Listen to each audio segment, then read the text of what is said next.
Salam əziz iştirakçılar, dəyərli üzvlər, hər birinizin axşamınız xeyir, hər birinizi salamlayıram. Mən Dərya qrup rəhbəri Aytac Məhərrəmova. Ümid edirəm ki, hər biriniz yaxşısınız. Dərya qrup olaraq bugün bizim növbəti vebinarımız keçiriləcəkdir. Vebinarımızın mövzusu effektiv dərs mühitinin hazırlanması mövzusudur.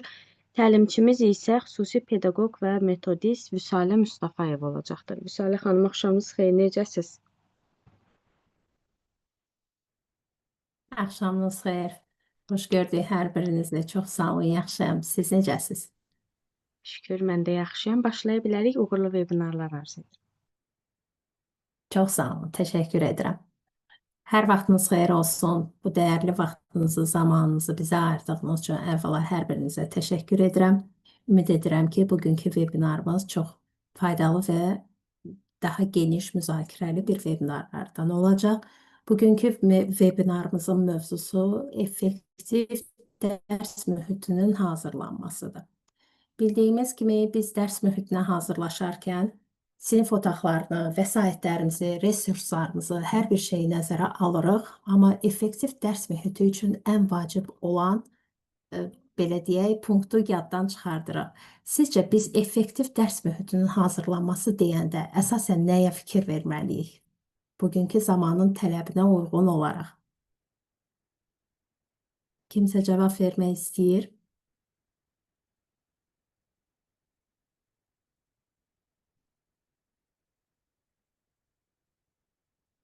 Yəqin ki, sonraki zamanlarda sual-cavabda aktiv iştirak edəcək. Mövzumuzu indi isə davam edək. Effektiv dərs mühitinin hazırlanması dedikdə biz əsasən vəsait və resurslarla yanaşı sinif otaqlarının mükəmməl şəraitin olması, yanaşı uşaqların sosial, emosional, psixoloji sağlamlığını da nəzərdə saxlamalıyıq. Effektiv dərs mühitinin hazırlanması zamanı sinif otaqlarındakı boyalar, rənglər, partalar qədər vacib. Necə ki, dərs gedişatında bizə plan vacibdir. Eynən də bizdə effektiv dərs mühiti zamanı uşaqlarla, tərbiyəçi və yaxud müəllimlərlə, pedaqoqlarla şagirdlərin münasibəti də çox vacibdir. Pedaqoqlarla şagirdlərin münasibətində isə hal-hazırki dövrdə niyə yazmadın, niyə oxumadın, niyə düzgün demədin şəklində deyil də, sırf uşaqlarla münasibətimizi sağlam şəkildə quraraq, nə üçün bu fikrə gəldin sualını səhv yazmısan yerinə, nə üçün bu fikrə gəldin sualını versək, daha effektiv olar. Münasibətlərimizi sağlam şəkildə, psixoloji sağlam şəkildə uşaqlarla qursaq daha gözəl olar. Uşaq sinif otağında əgər özünü fiziki sağlamlığı cəhətdən təhlükəsiz hiss etdiyi kimi, psixoloji cəhətdən də özünü çox təhlükəsiz hiss etməlidir. Şiddətə məruz qalmaq təkcə o demək deyil ki, uşaq fiziki şiddətə məruz qalır. Pedaqoqun bir baxışı, səs tonu, davranışı, uşağın etdiyi hər hansı bir hərəkətə onun verdiyi reaksiyası belə uşaqda psixoloji şiddətə məruz qoya bilir. Əgər biz bir uşağa mən sənə inanıram, mən sənə güvənirəm, sən bacaracaqsan şəklində müraciət etsək, onda uşaq özünü daha rahat hiss edər. Rahat olduğu mühitdə öyrənməyə böyük marağı və həvəsi olur uşağın. Uşağa öyrənməyə, oxumağa əvvəlcə həvəsi yaratmaq lazımdır. Sonra akademik bilikləri tələb etmək lazımdır. Bəzən biz pedaqoqlar uşaqlara niyə öyrənməmsən, niyə yazmamısan deyə sualını tez-tez veririk. Bu sualı verməzdən öncə biz fikirləşməliyik. Niyə görəsən oxumadı, niyə etmədi? Oxumağı üçün, etməyi üçün biz hansı üsullardan istifadə edirik? Bugün pedaqoqlar 20 və yaxud 20-dən üstün say olan siniflərə girirlər. Uşaq sayımız 20-dən çox olur bəzən siniflərdə. Burada hər bir uşağa fərdi yanaşılmalıdır. Hər bir uşağın fərdi xüsusiyyəti bilməlidir. Və yanaşarkən, uşaqdan tələb edərkən onun fərdi xüsusiyyətinə uyğun tələb etmək lazımdır. Uşağa öyrənməyə marağı yaratmaq üçün düzgün motivasiyalar vermək lazımdır. Düzgün motivasiyaları biz verərkən istədiyimiz hədəfə qısa bir müddətdə çata bilirik. Düzgün motivasiyaların verilməsi sosial emosional bağların güclü olmasının dəlalətidir. Yəni biz əgər sosial-emosional, psixoloji xüsusiyyətlərini bilərək uşaqlara təsir göstərmiş olsa, bu zaman istədiyimiz məqsədə çatmış olacaq. Effektiv dərs mühiti zamanı uşaqlardan təkcə pedaqoji akademik biliklər deyil, daxili aləmində özlərinin şəxsi inkişafı ilə bağlı əsas fikirləri yönəltmək lazımdır. Mən əminəm ki, istər 5-6 yaşlı qruplar olsun, istər məktəbə hazırlıq qrupu olsun və yaxud da ki, yuxarı siniflər olsun, bəzən görürük ki, uşaqdan soruşursan, sən kimsən? Uşaq özünü təqdim edə bilmir. Amma valideynləri və yaxud da pedaqoq deyir ki, bunun akademik bilik səviyyəsi çox yüksəkdir. Uşaq özü haqqında özgüvəni formalaşmayıb, özünü təqdim edə bilmir, indi nə hiss edir, nə istəyir, sualına cavab vermir.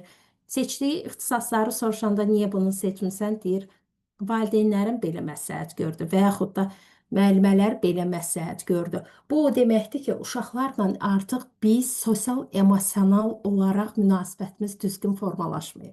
Uşaqlara biz təsir göstərmiş oluruq. Pedaqoqlar deyir, şəxsiyyət yönümlü olaraq şəxsi yanaşırıq, şəxsiyyətlərini alçaltmamağa çalışırıq. Sual veririk ki, şəxsiyyətin alçaldılmaması və yaxud da uşağa şəxsiyyət kimi baxmaq deyəndə nəyi nəzərdə tutursunuz? Deyirlər, müəllimə, biz deyirik, əyləşin, onlar əyləşirlər və sakit qulaq asırlar. Deyirəm, bu sizcə uşağa şəxsiyyət kimi yanaşmaq deməkdir. Deyir, bəli, biz onlara deyir, bərkdən demirik ki, əyləşin. Sakit tonda deyirik və onlar da əyləşirlər. Bu isə uşaqların şəxsi inkişafı demək deyil. Uşaqlar mən kiməm sualına cavab versə, özgüvənini formalaşmış olsa, şəxsi inkişafı düzgün formalaşmış olacaq. Özünə inanan uşaq öz bilik və savadlarını, yəni pedaqoq akademik bilik səviyyələrini yüksəldib özlərini rahat şəkildə ifadə edə biləcək. Uşaqdan soruşursan, bunu istəyirsən, deyir, xeyr istəmirəm. Deyirsən, niyə? Dayanıb baxır. Sizcə bu niyə belə ola bilər? Aktiv olsaq sevinərəm. Axşamınız xeyir. Axşamınız xeyir. Yəqin ki, müəllimin aqressiv reaksiyasından çəkinir ki, desəm necə reaksiya verəcək. Ona görə də öz fikrini ya indi məktəbdə, ya müəllimlə, ya evdə qorxur öz fikrini deməkdən. Bəli, bugün uşaqlarımız çox sağ olun, Nasiyə xanım, təşəkkür edirəm. Uşaqda qorxu yaratmaq lazım deyil. Uşaqda müəllimədən çəkinib düzgün oturmağını tələb etmək lazım deyil. Hamımız %100 əminəm ki, qarşılaşırıq bu ifadə ilə ki, bizim vaxtımızda biz elə bilirdik ki, müəllimlər yemək yemir, müəllimələr nəfəs almır. İndi müəllimələr adi sıravi, belə deyək, adamlardan birinə çevrilibdir. Biz müəllimələri niyə ilahiləşdirmirik, niyə adiləşdiririk? Əslində biz müəllimələr uşaqlarla dost olmalıyıq. Sözün əsl mənasında, yaxşı mənasında. Uşaq danışanda uşağı dayanıb dinləmək lazımdır. Sən bilmərsən, sən sakit ol, dərs proqramını çatdırmalıyam şəklində siniflərə və yaxud qruplara girməyə ehtiyac yoxdur. Uşaq müəllimədən çəkinməməlidir. Uşaq müəlliməni özünə nümunə götürməlidir. Və müəllimə də bunun məsuliyyətini dərk etməlidir ki, uşaq məndən baxıb nümunə götürür. Bugün mən uşağın yanında digər əməkdaşıma yalan danışıb, yalan vəd verirəmsə, təbii ki, o uşağa mən çönüb deyə bilmərəm ki, əxlaqi dəyərlər olaraq buna fikir verməliyik, yalan danışmamalıyıq, sədaqətli olmalıyıq. Bu fikirləri artıq mən ifadə edə bilmərəm. Çünki mən nümunə olaraq uşağa göstərdim ki, mən əməkdaşıma yalan danışmaq məcburiyyətində qaldım. İstər məcburi, istər könüllü fərqi yoxdur. Biz uşaqlarımıza nümunəyik. Əgər biz uşaqlarımıza nümunə oluruqsa, dərsin gedişatını necə ki plan, icmal, resurs və s. olaraq qururuq və ardıcıllığı təyin ediriksə, eyni zamanda da effektiv dərs mühitində mütləq şəkildə sosial-emosional bağlarımıza fikir verməliyik. Dərs müəllim-şagird münasibətinə, şagird-müəllim münasibətinə, şagird-şagird münasibətinə fikir vermək lazımdır. Bir çox pedaqoqlardan müsahibələr zamanı soruşulanda ki, siz bilirsinizmi, uşaqlar arasında son zamanda yaranan konfliktlərin səbəbi nədir və yaxud da hadisə olanda soruşursan ki, bu uşaqla nəyə görə belə bir konflikt yaşadı? Deyirlər, belə baxanda hər ikisi sakit uşaq idilər, amma yaranma səbəbini bilmirəm. Bunu deyən pedaqoq, bu onu göstərir ki, o pedaqoq effektiv dərs mühiti yarada bilməyib. Yəni planı, proqramı hazırlayıb, qarşısına qoyduğu tematik planı yerinə yetirmək üçün qrupa və yaxud sinif otağına daxil olubdur. Uşaqların fərdi xüsusiyyətlərini bilmək o deməkdir ki, dərs zamanı neçə dəqiqədirsə, istər 45 olsun, 20 olsun, 30 dəqiqə olsun, o dəqiqə ərzində hamısını eyni vaxtda müşahidə etmək lazımdır. Tərbiyəçilər, yenə də deyirəm, nümunəvidirlər. Əsasən, belə deyim də, nümunə olaraq uşaqlara öz davranışları ilə göstərməlidirlər. Uşaqlara indi danışan müəlliməyə istəmirlər. Uşaqlar indi onlarla birlikdə müşahidə aparan, onlarla birlikdə təcrübə keçirdən, onlarla birlikdə əylənən, vaxt keçirdən, öyrənməyə maraq yaradan tərbiyəçilərə, pedaqoqlara ehtiyac var. Dayanıb mövzunu oxumaq artıq çıxış yolu deyil. Mənə elə gəlir ki, tərbiyəçilər əsasən bu üzərindən getməlidirlər ki, öyrənməyə maraq yaratmalıdırlar. Öyrənməyə maraq yaratmaq üçün tərbiyəçi çox əyləncəli olmalıdır. Müasir texnologiya vasitələrindən səmərəli, düzgün və əyləncəli şəkildə istifadə etməlidir. Bugün tərbiyəçilər uşaqlarla qrup işinə bölün, tapşırıqları icra edin deyəndə ancaq müfəttişlər və yaxud da rəhbərlik tərəfindən yoxlamalar gələndə etməməlidirlər. Gündəlik dərslərini bu şəkildə keçirtməlidirlər. Əyləncəli məşğələlərdə, əyləncəli dərslərdə inanın ki, uşaqların akademik bilik göstəricisi çox yüksək olur. Elə fən var ki, uşaqlar sevə-sevə oxuyurlar, sevə-sevə öyrənirlər. Statistik göstəricilərdən də bu məlum olur ki, apardığımız sorğulardan görsənir, uşaqdan soruşulur ki, nəyə görə sən o fəndən daha yaxşı nəticələr əldə edirsən, baxırıq ki, gələcəkdə bunun ixtisas seçimində üstünlük bu fən təşkil etmir. Uşaq bildirir ki, mən müəlliməni sevirəm. Araşdırıb görürük ki, müəllimə həqiqətən də uşaqlarla dostdur. Uşaqlarla zarafat da eləyir, uşaqlarla eyni anda əylənir, vaxt keçirdir. Müəllimənin işi 45 dəqiqəni idarə etmək deyil. 45 dəqiqədən sonraki vaxtlarda da bir yerdə zaman keçirtmək lazımdır. Mənim də işlərim olur, mən də öz şəxsi həyatıma vaxt ayırmalıyam, deyir müəllimələr. Amma biz əgər müəllim adını daşıyırıqsa, müasir tələblərə cavab verməyə çalışırıqsa və öz peşəmizdə mütəxəssis, nümunəvi olmaq istəyiriksə, bunu etməliyik. Suallarınız varsa buyurun, eşidirəm. Mən uzun-uzadı müzakirə aparmağı və yaxud da mətn üzərindən danışmağı sevmirəm. Xoşlayıram ki, ümumi bir məsələləri müzakirə eləyək bir yerdə. Qarşılıqlı müzakirədə iştirak eləsəz çox sevinərəm. Buyurun. Sualınız varsa buyurun, eşidirəm sizi.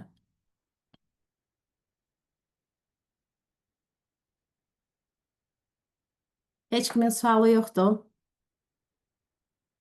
Ümid eləyirəm ki, qatılanların əksəriyyəti müəllim və tərbiyəçilərdir. O zaman mən sizə sual verim. Sizcə effektiv tərbiyəçi və yaxud effektiv dərs mühitini yaradan pedaqoq necə olmalıdır?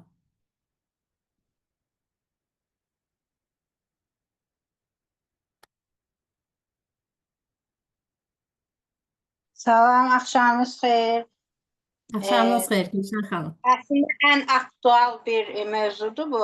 Çox təşəkkür edirəm. Düzdür, mən tərbiyəçi deyiləm, məktəbdə çalışmam, amma uzun illər təcrübəm var. Məktəbdə psixoloq kimi çalışmışam deyə bu problemləri yaxından bilirəm. İcazə verirsiniz, yəni mən də müdaxilə eləyərdim. Buyurun. Sizin sualınıza belə cavab verəm ki, müasir dövrlə ayaqlaşmaq lazımdır. Elmin müasir tələblərinə cavab vermək lazımdır. Müasir yeniyetmənin nəyə ehtiyacı var?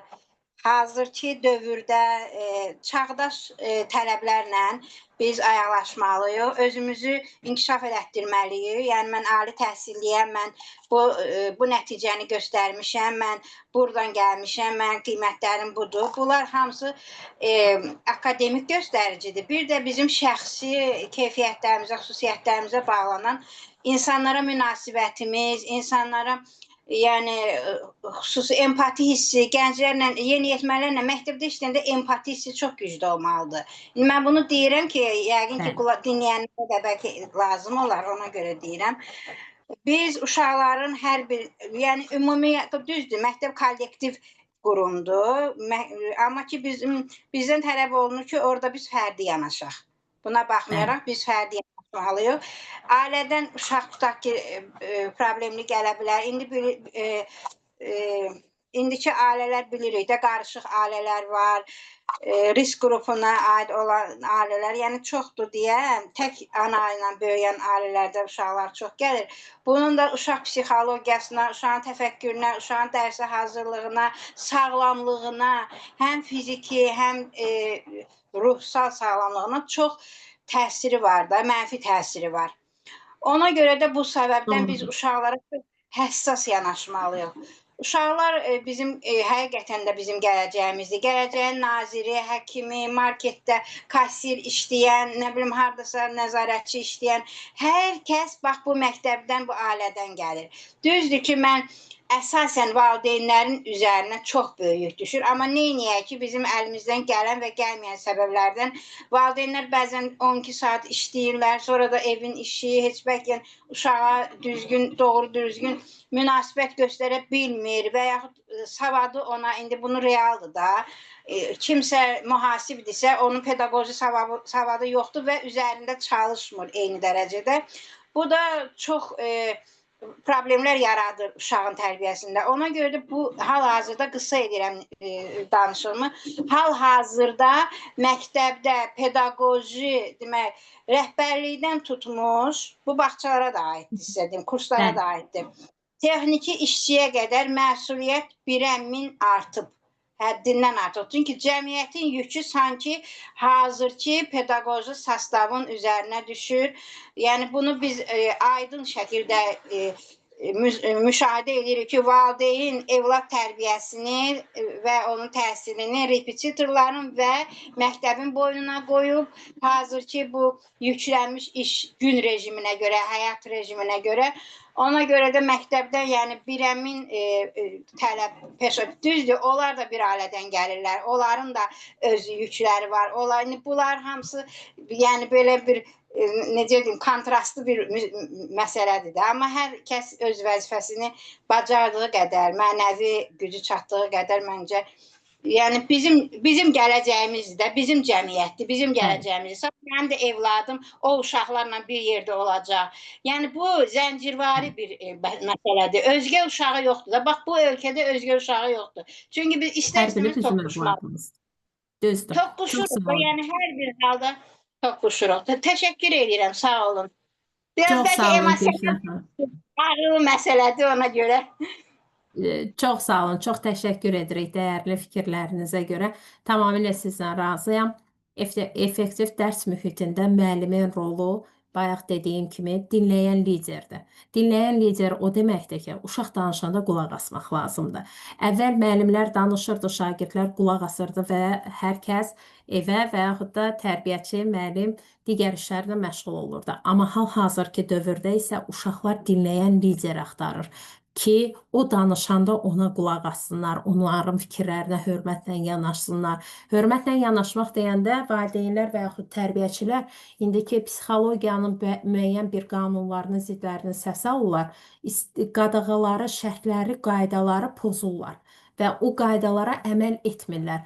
Bu psixologiya adı altında çox əfsuslar olsun ki, uşaqlarda davranış pozğunluğunun təməlini qoyan qaydasızlıqları öyrədirlər, özbaşınalıqları öyrətmiş olurlar və adını da qoyurlar ki, mən uşağa sərbəstlik verdim, mən uşağa şəxsiyyət kimi yanaşdım, mən uşağı dinləyirəm. Uşağı dinləmək, uşağın hər istədiyini etmək demək deyil. Uşağı dinləmək odur ki, uşaq bugün özünü necə hiss edib? Uşaq daxilində nə fikirləşir? Ən azından bir gün oturub onunla rəsm çəkə bilər valideyn olaraq. O zaman görəcəksiniz ki, uşağın öz daxili aləmi biruzə verir. Və yaxud müəllimə olaraq bir sərbəst mövzu götürə bilərik. Tematik planda qarşımıza qoyduğumuz akademik biliklərlə yanaşı, onları əyləncəli şəkilə keçirtmək olar, motivasiyalar qurmaq olar, inteqrasiyalar etmək olar ki, uşağın daxili aləmini görsün. Dinləyən liderlə yanaşı eyni zamanda məşğul edən təlimçiyə ehtiyac var. Məşğul edən təlimçi nə deməkdir? öyrənməni əyləncəli şəkildə keçirtmək. Əyləncəli şəkildə olsa, əmin olun ki, heç bir uşağa niyə dərs oxumursan biz deməyəcək. İndiki uşaqlar bəlkə də bizə elə gəlir, kənardan hamımız deyirik, indiki uşaqlar çətindir, indiki uşaqlar çətindir. Xeyr, əslində çətin deyil. İndiki uşaqlar bizim vaxtın uşaqlarından fərqli olaraq çox öyrənmək istəyirlər. Çünki informasiya bolluğundadılar və bu informasiya bolluğu zamanı o informasiyanı səmərəli və düzgün şəkildə yararlanmağı öyrətmək lazımdır uşaqlara. Eyni zamanda tərbiyəçilər emosional tənzimləyicidirlər. Emosional tənzimləyici dedikdə uşağı stressdən uzaq saxlamalıdırlar. Tərbiyəçilər o rahat mühiti yaratmalıdır. Uşaq qrup otağında sakit dayanım, gözə görünməz olum, qadağalara əməl edim. Müəllim məni görüb irad bildirməsin, deməsin, düz otur, deməsin, niyə bunu belə etdim, bu şəkildə olmasın deyib, uşaq stres altında oturmamalıdır sinifdə. Uşaq rahat olmalıdır. O bilməlidir ki, o sual verəndə, o danışanda, ona və hər hansı bir baxışla təzyiq olunmayanda o rahat şəkildə öyrənə biləcək. Ona görə effektiv təlim mühitini yaratmaq bir tərbiyəçi üçün çox vacibdir. Effektiv təlim mühiti plan, proqram, dərs otağı ilə yanaşı dediyimiz kimi sosial-emosional bağların güclənməsi ilə yanaşıdır və bu zamanda tərbiyəçilər tək-tək onlarla fərdi xüsusiyyətlərini nəzərə almalıdır. Əməkdaşlıq qarşılıqlı hörmət öyrətməlidir. Uşaqlar bir-birləri ilə rəqib olaraq deyil, rəqib şəklində bir-birinə baxmalıdırlar. Qrup şəklində bir-birləri ilə işləməyi öyrənməlidirlər. Qrup şəklində eyni bir problemli situasiyanı yaradıb həll yolunu onlar hər ikisi bir yerdə tapa bilərlər, sinif uşaqları ilə birlikdə. Biz əgər uşaqlar arasında ayrı seçkilik qoymasaq, uşaqların da bir-biri ilə münasibətlərində normal şəkildə olacaq. Normal şəkildə olanda uşaq sıxılmayacaq və məktəbə, bağçaya, istər olsun, istər məktəb olsun, əyləncəli şəkildə sevinə-sevinə gəlmiş olacaq. Əlavə kiminsə nəsə sualı varsa, buyurun, verə bilərsiniz.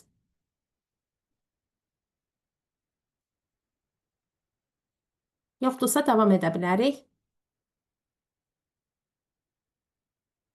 Motivasiyaların verilməsi də uşaqlarda eyni zamanda çox vacibdir.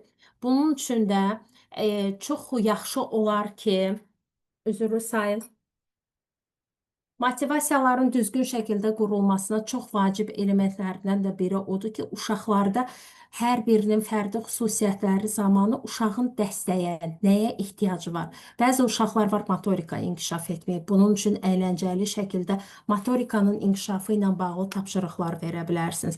Bəzi uşaqlarda böyük motorikanın inkişafı düzgün olmayıbsa, böyük motorikanın çətin tapşırıqlar verərək uşaqlarda öz güvəni aşağı salmağa ehtiyac yoxdur.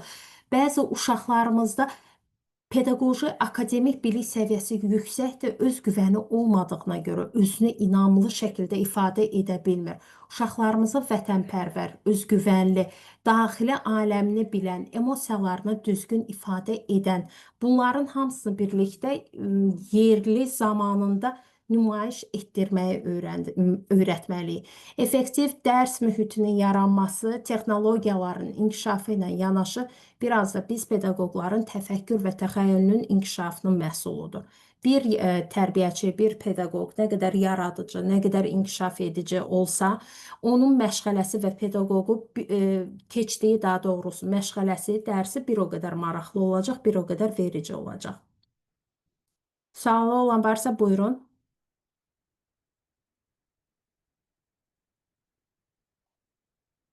Şərh bölməmizdə suallara baxaq.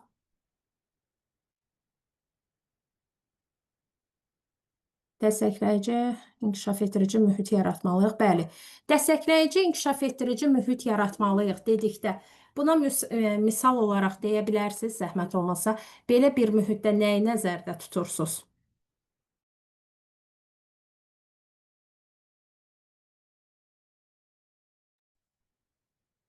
Nəyi nəzərdə tutursunuz?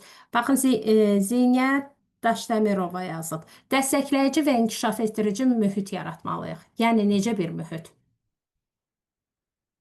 Buna nümunə deyə bilərik.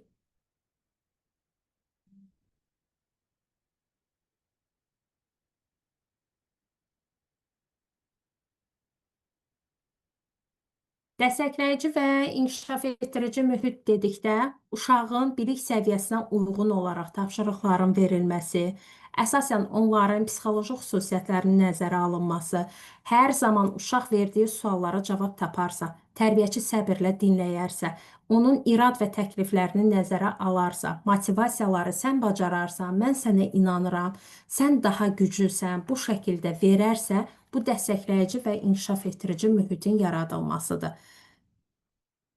Fikirlər söylədiyinizə görə siz sağ olun, mən sizə təşəkkür edirəm.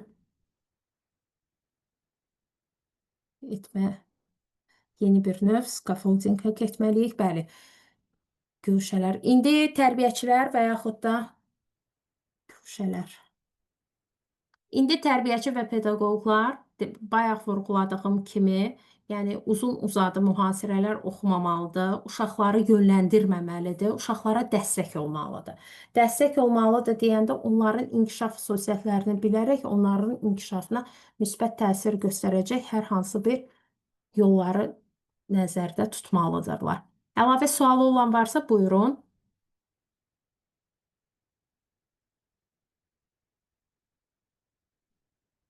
O zaman davam edirik. Diferensial yanaşma olmalıdır. Bəli, diferensial yanaşma da çox vacibdir. Uşaqların diferensial yanaşması zamanı düzgün yanaşarıqsa, dərs effektimizin də çox uğurlu olar. Biz qrup otaqlarında bəzən uşaqlara tapşırıqlar veririk, icra edirlər və o verdiyiniz tapşırıqları tələb olunur ki, sinifdə, qrup otağında müəyyən bir hissəsində asaq. Sizcə niyə? Niyə asırıq biz uşaqların əl işlərini divardan və yaxud da rəflərə qoyuruq? Yəqin ki, elə edirsiniz də. Əminəm ki, elə edirsiniz. Əgər edirsinizsə, niyə? Sizcə niyə edirik biz onu? Yəqin ona görə ki, uşaq hər dəfə əl işini, nəyisə bir uğurunu orada görəndə özgüvəni artsın ki, mən bunu eləmişəm, bəyənilir, müəllim onu bəyənir, istəyir ki, digərləri də görsün. Mən belə düşünürəm ki, yəqin ona görə. Aha, başqa? Çox sağ olun, çox təşəkkür edirəm Aysə xanım. Burada yazıblar, nailiyyətlər həmişə motivasiya edicidir. Zeynət xanım yazıb, doğrudur. Sizə də təşəkkür edirəm. Valideynlər baxır, uşaq baxır, Rəna xanım vurğulayıb. Uşaqlar o zaman özünü özgüvəndə hiss edir, özünü rahat hiss edir. Özünə aid olan bir əşya orada olduğuna görə özlərini çox rahat hiss edirlər. O məkanda öz mühitini yaratmış olur, öz potensiallarını ortaya çıxartmağa çalışacaqlar. Əminə xanım yazıb. Bəli, öz potensiallarını ortaya çıxartmaqla yanaşı, uşaq öz işini lövhədə görəndə, qrup otağında görəndə özünü rahat hiss edir. Və bir insan nə vaxt öyrənə bilir? Baxın, özümüzdən götürək. Bizi diskomfort edən hər hansı bir mühit olanda və yaxud da insanlar olanda, əməkdaşlarımız olanda biz orada rahat olmuruq. Öyrənməyə meyilli olmuruq. Fikrimiz qalır ancaq o şəraitdə, o şəxsdə ki, o niyə belə baxdı, bu qrup otağı niyə belə narahatdır, bura soyuqdur və yaxud stol rahat deyil, işıqlandırma düzgün deyil. İnsanın mənə yanaşması düzgün deyil, özümüz narahat oluruq, düzdür. Halbuki biz başlamışıq təlim keçməyə və yaxud da nəsə öyrənməyə, öyrənə bilmirik.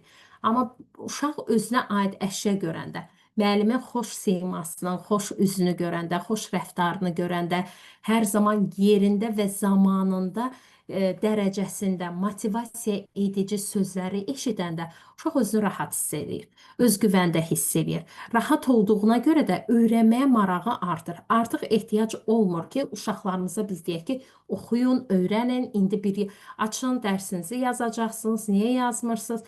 Uşaq özünü rahat hiss edirsə, özü öyrənəcək. İndiki uşaqlar öyrənməyə çox maraqlıdır. Sadəcə o mühiti, o şəraiti yaratmalıyıq biz. Əməklərinə dəyər verildikdə özünə hörmət dəyər görür. Ayşən Zeynalova. Bəli, əməyə dəyər vermək çox vacibdir. Uşaq yaşlarından bunu formalaşdırmaq lazımdır. Uşaq yaşlarından uşaqlarda empatiya hissini qurmağı öyrətmək lazımdır.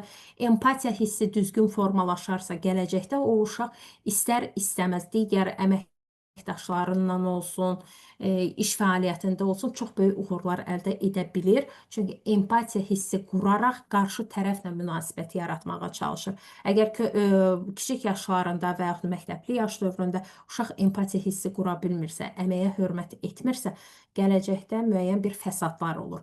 Bayaq xanımın da vurğuladığı kimi sağlam gələcəyimizin olmağını istəyiriksə, biz də bu mühitdə yaşayırıq, bizim də övladlarımız bu mühitdədir. Ən azından buna görə biz pedaqoqlar uşaqlarımızla çox əlverişli dərs mühiti yaratmaq öhdəliyindəyik. Biz belə bir proqram üzərində işləyirik hal-hazırda. Açar Sənsən proqramı şəxsi inkişaf proqramıdır. Bu proqram vasitəsilə 4-6 yaş qrupuna əhatə edir. 4-6 yaş qrupunda uşaqlara əsasən biz nəyi öyrətməyə çalışacağıq inşallah bu proqram vasitəsilə? Uşaq mən kiməm sualına cavab tapmağa çalışacaq. Biz bu proqramı yazmağa başlayanda bildirdilər ki, uşaq yaşlarında uşaq bilə bilməz mən kiməm. Təbii ki, mən də bilirəm ki, bir dərsə uşağa biz girib stabil şəkildə desək, mən kiməm sualına cavab tapmağa gəlmişik, uşaq onu təbii ki, bilməyəcək. Bunu ardıcıl və sistemli şəkildə hər bir bəndləri nəzərə alaraq blokları düzgün yerinə yetiriləndə, sonda biz görürük ki, bu proqramı uğurla bitirəndə uşaq mən kiməm sualına cavab tapmış olacaq.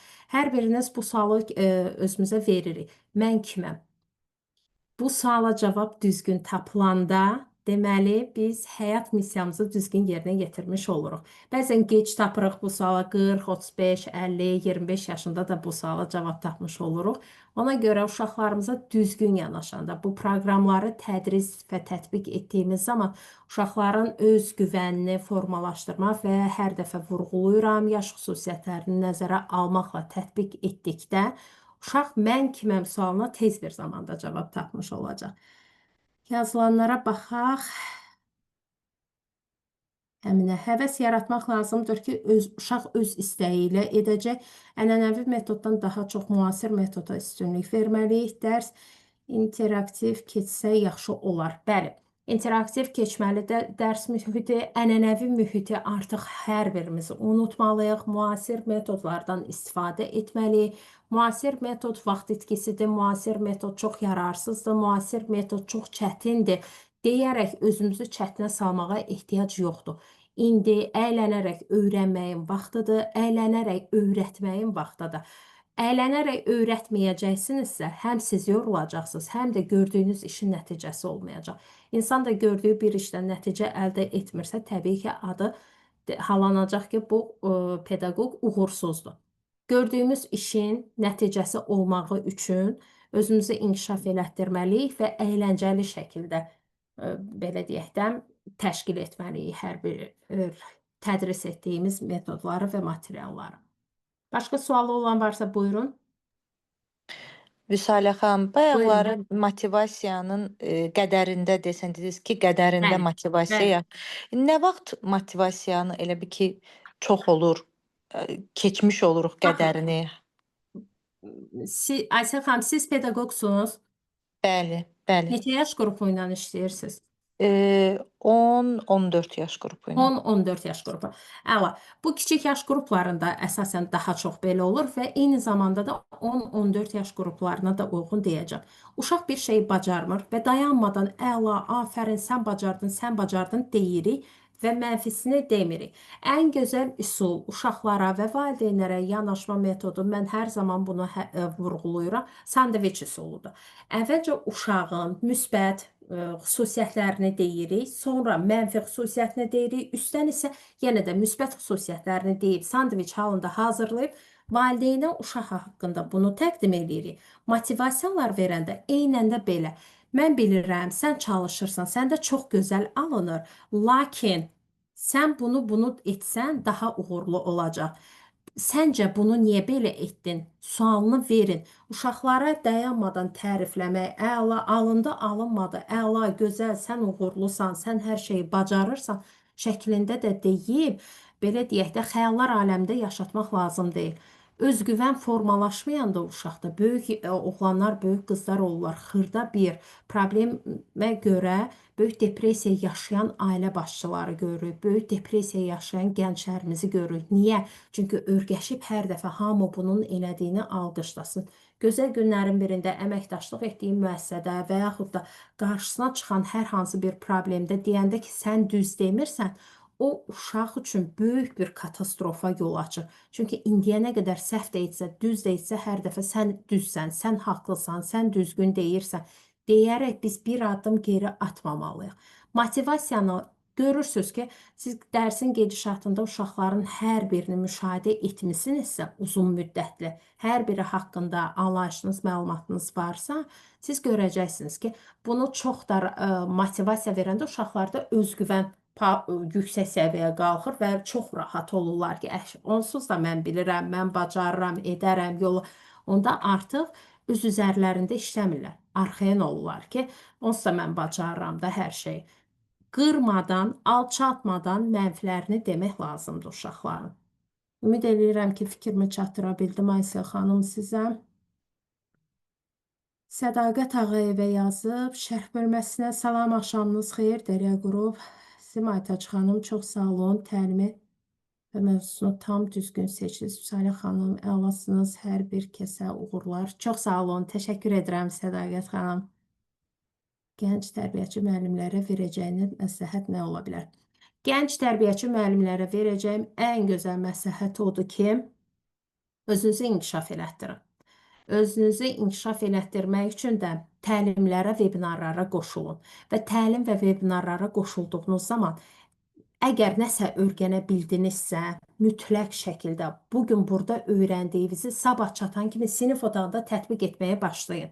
Təlimlərin sayı, webinarların sayı indi hal-hazırda çoxdur. Zamanın tələbinə uyğun olaraq webinar və təlimlərə tərbiyəçilər də, pedaqoqlar da qoşulurlar. Əfsuslar olsun ki, bəzilərimiz qoşulma səbəbimiz olur ki, bu sertifikatı alaq bizdən tələb edirlər.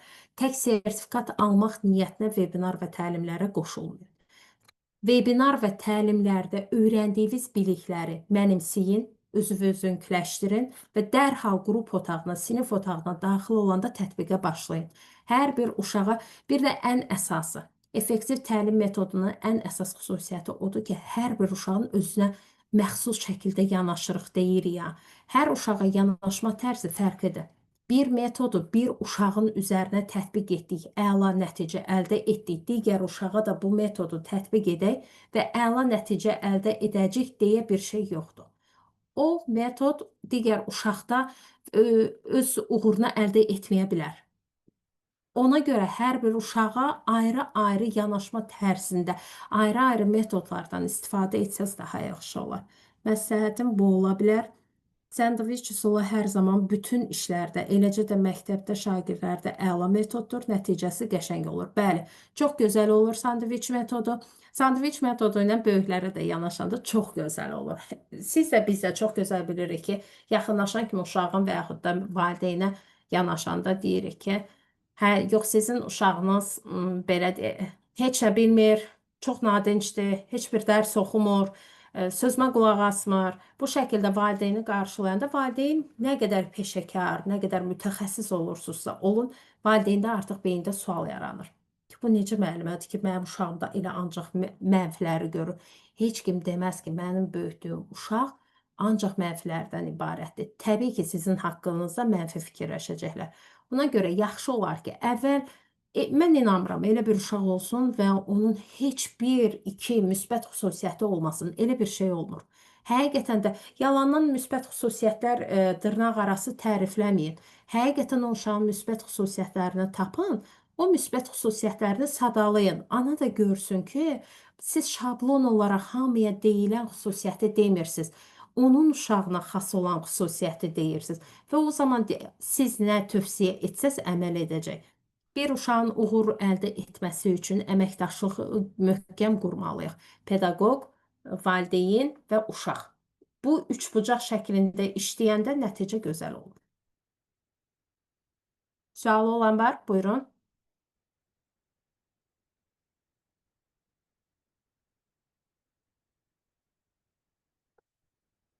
Sualınız yoxdursa davam edək. Aha. Düşün, paylaş, dinlə üsulu. Düşün, paylaş, dinlə üsulu dedikdə, sizcə bunu biz necə tətbiq edə bilərik?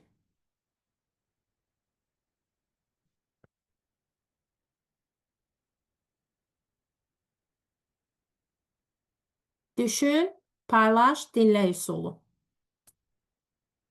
Bunu nə zaman tətbiq edə bilərik? Tətbiq edə bilərikmi? Edə biləriksə, nə zaman tətbiq edərik?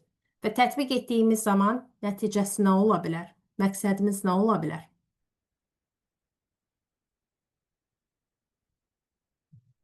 Mövzu ilə bağlı uşaqlara məlumat verdikdən sonra uzun-uzadı məlumat verməyimiz məsləhət görülmür. Çünki uşağa düşünməyə vaxt veririk, uşaq düşünür və uşağın düşüncəsini siz dinləyirsiniz və eyni zamanda qruplara bölünürlər, bir-birləri ilə fikir mübadiləsi aparırlar.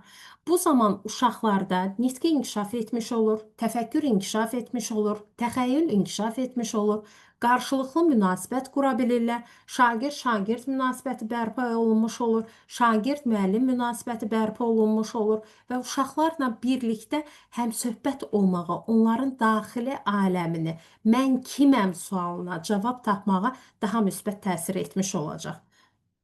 Şagird sərbəst şəkildə düşünür və həll edir. Sərbəst şəkildə düşünməklə yanaşı çalışın ki, bu metodu çox gözəl metoddur. Bu arada deyim ki, bunu bax hər biriniz tətbiq etsəz, çox gözəl effekt görəcəksiniz. Bilirik ki, indi biz hər birimiz bilirik ki, zamanın belə deyək də, ən ağrılı, acılı mövzularından biri odur ki, indiki uşaqların əksəriyyətində davranış pozuntusu var. Davranış pozuntusu olan bir qrupda bir-iki uşaq belə olsa kifayətdir ki, o sinfi idarə etmək inanılmaz dərəcədə çətin olsun. Buna görə əvvəlcə sinfə girməmişdən öncə sinfinizin müəyyən qaydaları olsun və o qaydalara da eyni zamanda siz özünüz də əməl etməyə çalışın. O sizə elə gəlir ki, uşaqlar sizi görmür, sizə fikir vermir. Uşaqlar hər anınızı izləyir. Siz qaydalara əməl edirsinizsə, uşaqlar da artıq əməl etmiş olacaq. Bunu tez-tez tətbiq edə bilərsiniz. Uşaqları qrupa bölürsünüz. Mövzu haqqında 1-2 cümlə məlumat verəndən sonra uşaqlara təklif edin ki, düşün, tətbiq et və mən səni dinləməyə hazıram. Düşünürlər, öz aralarında qərar verirlər, qrup işi təqdim edirlər, layihələr yazırlar, layihəyə ad verirlər, problemli situasiyaların həll yolunu tapırlar.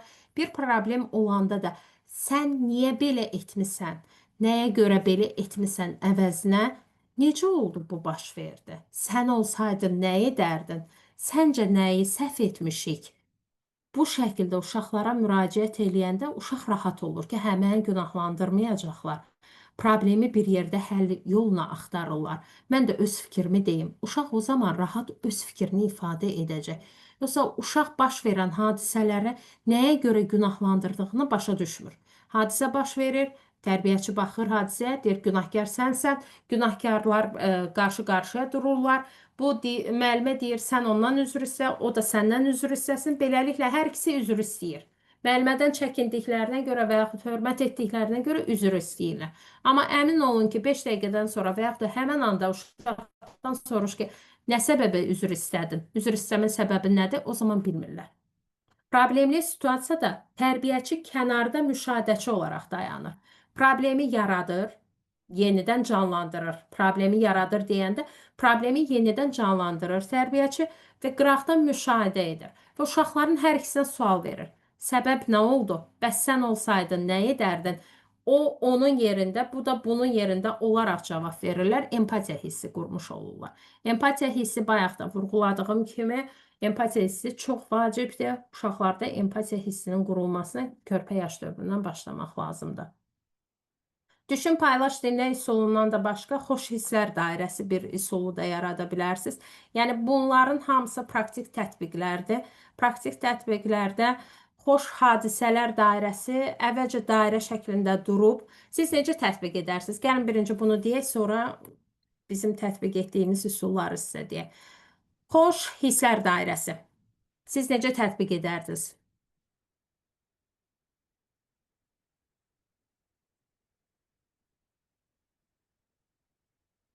Bu ad sizə nəyi deyir?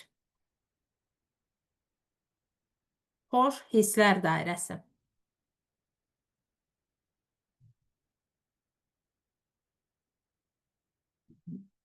Məşğələnin əvvəlində bayaq vurğuladığım kimi uşaqdan bəzən soruşmaq lazımdır. Necəsən? Özünü necə hiss edirsən? Əminəm ki, bir çox belə deyək də, həyat tərzimizin aktivliyindənmi irəli gəlir, yoxsa bilmirəm, bizim biraz məsuliyyətsizliyimizdən mi irəli gəlir? Heç birimiz nə öz övladlarımıza, nə də dərs dediyimiz uşaqlara heç soruşmuruq. Necəsən? Özünü necə hiss edirsən? Soruşuruq, salam, necəsən? Yəni şablon olaraq soruşuruq və keçirik. Amma dərindən baxanda ki, biz onu düzgün soruşuruqmu, necəsən? Cavabları oxuyum. Hərəsi bir xoş söz deyə bilər. Bəli, düzdür Ülviyə xanım, doğrudur.